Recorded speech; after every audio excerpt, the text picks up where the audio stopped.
Assalomu alaykum. Mana navbatdagi 192 Zubur kultivatorimizni komplektida nima borligini hozir sizlarga aytib o'tamiz. Mana komplektida plugi bor, frezer pichoqlari bor, o'tirib haydaydigan sidinasi, zapaska baloni bor, mana yana qo'shimcha. Sifati juda yaxshi. 192. Xuddi shu modelimizni 196 bor, 15 kuchli. U ham xuddi shunday komplektasi bor.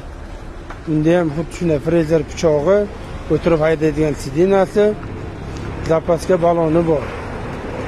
Keyin 1100 motoblogimiz bor. Uni ham komplektatsiyasida xuddi shunday frezer pichog'i, o'tirib haydaydigan sidinasi, faqat unda ikkitalik plugi bo'ladi. Kimga shunaqa kultivatorlar kerak bo'lsa, pastdagi raqamlarga aloqaga chiqasizlar.